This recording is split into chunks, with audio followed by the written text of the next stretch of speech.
Hello everyone, welcome back to one more video. दोस्तों, इस video में अपन बात करने वाले हैं यूपी एनएचएम से रिलेटेड अपडेट्स के बारे में। दोस्तों, यूपी एनएचएम में आप जैसा कि जानते हैं कि लाखों संख्या में ऐसे हैं संविदा कर्मी जो कि काम कर रहे हैं। सभी लोगों का अलग अलग डिपार्टमेंट है, कोई हेल्थ से है तो कोई किसी और चीज़ों से है। ऐसे करके तमाम, कोई रेलवे से है, तमाम ऐसे कार्यकर्मी हैं जो कि अपना योगदान में अहम भूमिका निभा रहे हैं। दोस्तों, इन सभी को संविदा की बेस पे रखा गया है। कुछ लोग तो ऐसे हैं जिनको अलग ज़िला ही मिल गया है। कहने का मतलब ये है कि कुछ कैंडिडेट्स ऐसे हैं, कैंडिडेट कहें या फिर कुछ कर्मी ऐसे हैं जो कि अन्य किसी ज़िले से आए हुए हैं और किसी अन्य ज़िले में अपना योगदान दे रहे हैं। तो ऐसे स्थिति में उनको बहुत ही कठिनाई का सामना करना पड़ रहा है। ना तो उनका म्यूचुअल ट्रांसफ़र कहीं पे हो पा रहा है और ना ही कुछ उनको खास लाभ मिल पा रहा है। दोस्तों, उसी को लेकर यहाँ पे ट्रांसफ़र पॉलिसी की क्या बात हुई है, साथ साथ में इनके लिए क्या पॉलिसीज़ बनाई गई हैं, क्या कुछ अपडेट्स निकल के आया है आज के न्यूज़पेपर में, इन सभी विषयों पे अपन चर्चा करेंगे और डिटेल्स में आपको बताने की कोशिश करेंगे। दोस्तों, इसके पहले मैंने एक वीडियो बनाया था एनएचएम पे और इसको लेकर आप लोगों ने काफ़ी उस पर सपोर्ट और प्यार दिखाया। काफ़ी लोगों ने काफ़ी ज़्यादा मात्रा में वीडियो को शेयर भी किया है। उम्मीद है कि आपको पूरी अपडेट समझ में आएगी। और क्या कुछ अपडेट है, आइए सीधे चलते हैं।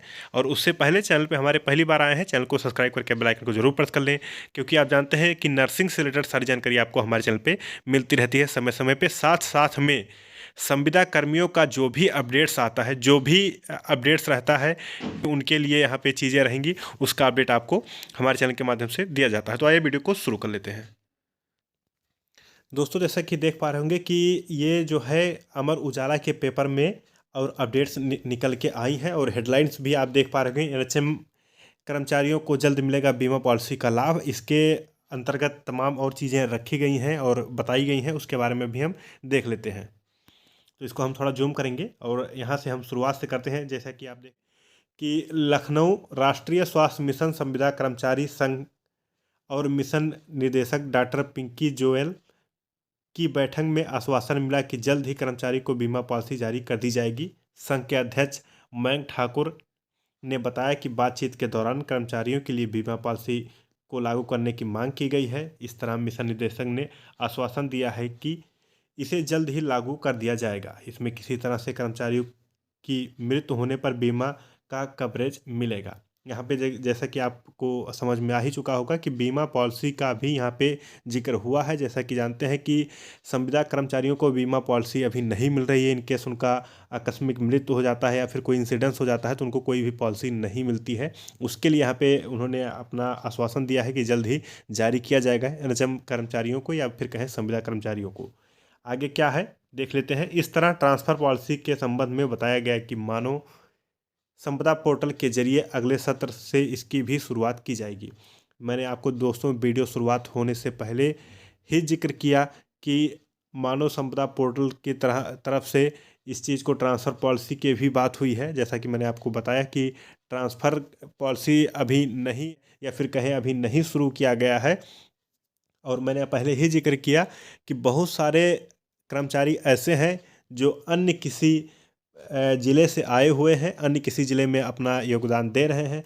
ऐसी स्थिति में उनका यहाँ पे घर पे आना जाना या फिर तमाम ऐसे इश्यूज हैं जो उनके लिए परेशानी का कारण बन के सामने आ रहे हैं। तो ऐसे में ये चीज़ भी बहुत ही ज़रूरी है कि पॉलिसी के साथ साथ ट्रांसफ़र भी ओपन किया जाए, म्यूचुअल ट्रांसफ़र भी ओपन किया जाए, जिससे कर्मचारी अपने घर से अप डाउन करके या फिर अपने ज़िले स्तर से रह के अपना यहाँ पे योगदान दें अपने काम में।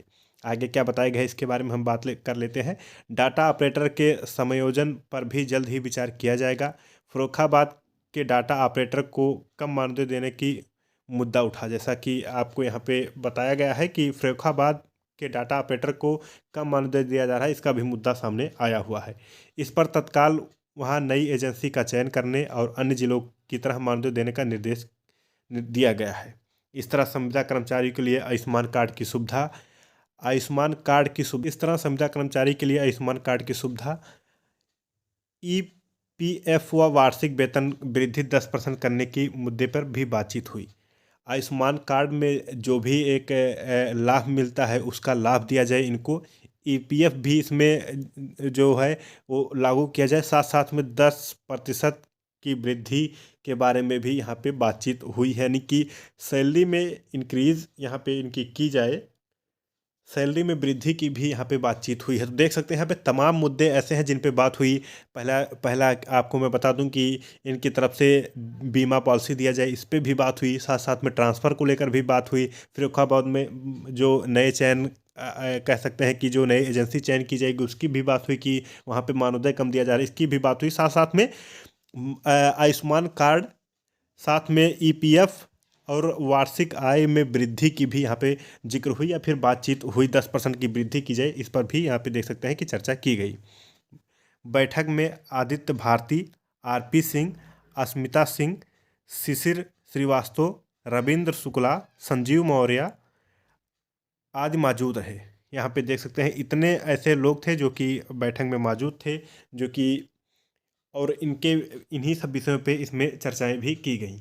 दोस्तों, इसको लेकर आगे क्या फ्यूचर में रहता है, क्या निर्णय आता है सरकार की तरफ से या फिर एनएचएम एमडी एनएचएम की तरफ से, क्या इस पे प्रतिक्रिया व्यक्त की जाती है, या फिर इन सब चीज़ों का लाभ आपको कब से मिलना शुरू हो जाएगा या फिर कब मिलेगा, इन सब चीज़ों का जानकारी हम आपको ज़रूर शेयर करेंगे जैसे ही इनकी पॉलिसी पास होती है। तो अभी देखते हैं, पेपर में आए दिन कुछ ना कुछ ऐसे निकल के आता रहता है, लेकिन किसी भी कर्मचारी को उस तरह से चीज़ों का लाभ नहीं मिल पाता है जिस तरह से ये अखबार पेपर में आए दिन चलता रहता है। इसको लेकर कर्मचारी काफ़ी नाराज़ भी रहते हैं और अपने हक के लिए यहाँ पे ये आए दिन जब देखो धरना प्रदर्शन भी करते रहते हैं, और करें भी क्यों ना, क्योंकि अभी चीज़ें मांगने पे नहीं मिल रही हैं, अपने आप तो मिलना आप कह सकते हैं कि उम्मीद ही छोड़ देने के बराबर है।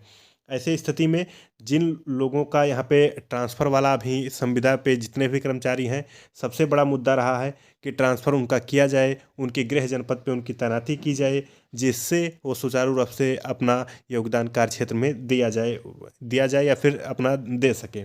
साथ साथ में यह भी मुद्दा रहा है कि संविदा कर्मचारियों को परमानेंट किया जाए। इसके लेकर भी आए दिन कर्मचारी धरना प्रदर्शन करते रहते हैं, लेकिन इसको लेकर सरकार ना तो इस पे कुछ कदम उठा रही है, ना ही कुछ इस पे पहल कर रही है। सभी लोग इस चीज़ को अनदेखा कर रहे हैं, जैसा कि आपको पता ही होगा कि आए दिन कुछ ना कुछ इसके लेकर लफड़े चलते ही रहते हैं, लेकिन सरकार इस पे बिल्कुल भी कुछ एक्शन लेने को तैयार नहीं है।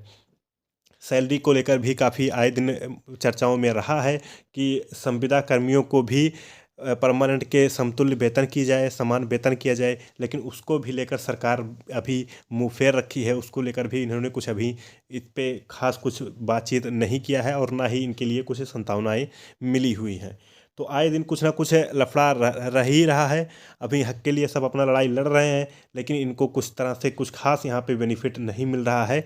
आगे सरकार इनके लिए क्या करेगी, क्या नहीं करेगी, या फिर कुछ यहाँ पे बदलाव होंगे कि नहीं होंगे, इसको कह पाना थोड़ा मुश्किल है। लेकिन आपको जो भी यहाँ पे अपडेट्स आएगा, जो भी आपको जानकारी आएगी, उसका जानकारी ज़रूर हमारे चैनल के माध्यम से आपको शेयर किया जाएगा। तो यूपी के जितना भी कर्मचारी यहाँ पे संविदा वाले हैं, सभी को मैं ये कह सकता हूँ कि जो भी आपके लिए अपडेट्स आएगा एनएचएम की तरफ से, उसकी जानकारी हमारे चैनल के माध्यम से आप सभी को दिया जाएगा। चैनल से आपको जुड़े रहना है, हर संभव आप तक का हमारा अपडेट्स पहुंचता रहे, ये हमारा प्रयास रहेगा, और हर संभव आप सबके लिए इस चैनल के माध्यम से मदद की जाएगी, जैसा भी रहेगा आने वाले समय में। दोस्तों, इस वीडियो में इतना ही। होप सो जानकारी आपको समझ में आई होगी। आगे चलकर इसको लेकर क्या यहाँ पे प्रतिक्रिया आती है, उसकी जानकारी आपको हम सबसे पहले देने की पूरी हमारी कोशिश रहेगी।